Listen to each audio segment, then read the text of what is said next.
Quand Jésus viendra-t-il une seconde fois? La Bible prophétise la seconde venue de Jésus. Quand Jésus reviendra-t-il? La Bible nous fait savoir quand il revient avec un signe indéniable. Il y a 2000 ans, les disciples ont demandé à Jésus: Quel sera le signe de ton avènement et de la fin du monde? À cette question, Jésus a répondu comme suit. Instruisez-vous par une comparaison tirée du figuier. Dès que ses branches deviennent tendres, et que les feuilles poussent, sachez que le Fils de l'homme est proche, à la porte. Quand les branches du figuier deviennent tendres, et que les feuilles poussent, c'est le moment où Jésus revient. Nous devons donc nous instruire par la comparaison du figuier, pour savoir quand Jésus revient.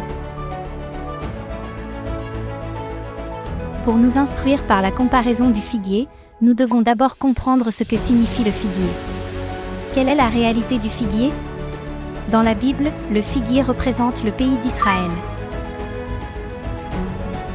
Il y a 2000 ans, Jésus a prêché l'Évangile pendant 3 ans en Israël, mais n'a pas porté de fruits. Il a donc comparé Israël au figuier sans fruits. Luc chapitre 13, verset 6. Un homme avait un figuier planté dans sa vigne, voilà 3 ans que je viens chercher du fruit à ce figuier, et je n'en trouve point. Couple. Voyons aussi Marc chapitre 11, verset 12. Il ne trouva que des feuilles, car ce n'était pas la saison des figues. Prenant alors la parole, il lui dit: Que jamais personne ne mange de ton fruit. Rabbi, regarde, le figuier que tu as maudit a séché. Jésus a maudit le figuier pour prophétiser la destruction d'Israël, représentée par un figuier. Jésus a aussi donné une autre prophétie, plus directe, sur la destruction d'Israël. Voyons Luc chapitre 21, verset 20. Lorsque vous verrez Jérusalem investie par des armées, sachez alors que sa désolation est proche. Car il y aura une grande détresse dans le pays, et de la colère contre ce peuple.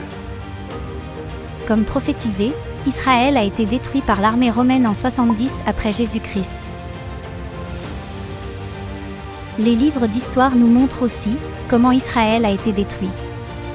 Siège de Jérusalem par Titus, à chaque instant les bruits de la chute des murs de l'Ouest, de l'entrée des Romains, répandaient la consternation. Les Romains entrèrent sans coup férir, sans trouver d'ennemis sur les remparts. Ils ne rencontrèrent que des spectres épuisés par la famine, décolorés par la fièvre, gonflés par l'hydropisie. Le nombre des prisonniers faits pendant le siège est porté à 97 000, celui des morts à 1100 000. Israël restera-t-il pour toujours dans cet état de destruction? Non.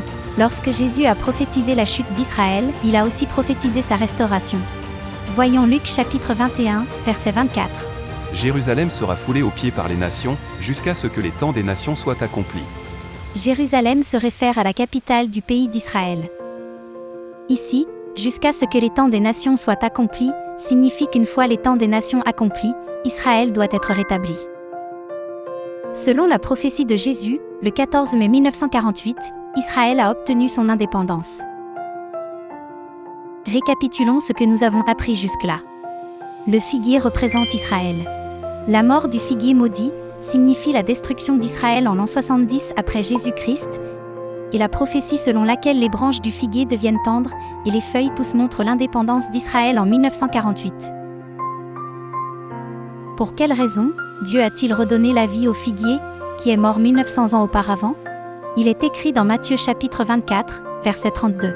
Instruisez-vous par une comparaison tirée du figuier. Dès que ses branches deviennent tendres, et que les feuilles poussent, sachez que le Fils de l'homme est proche, à la porte. Lorsque les branches du figuier deviennent tendres, et que les feuilles poussent, c'est-à-dire, lorsqu'Israël a obtenu l'indépendance, c'est le moment où Jésus devait revenir. Dieu a ressuscité le figuier, afin de nous faire savoir quand Jésus reviendrait.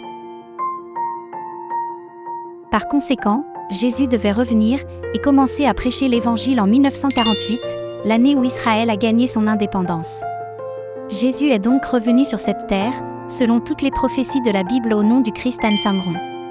Christ An-Sangron a reçu le baptême en 1948 et s'est mis à prêcher l'Évangile de la Nouvelle Alliance.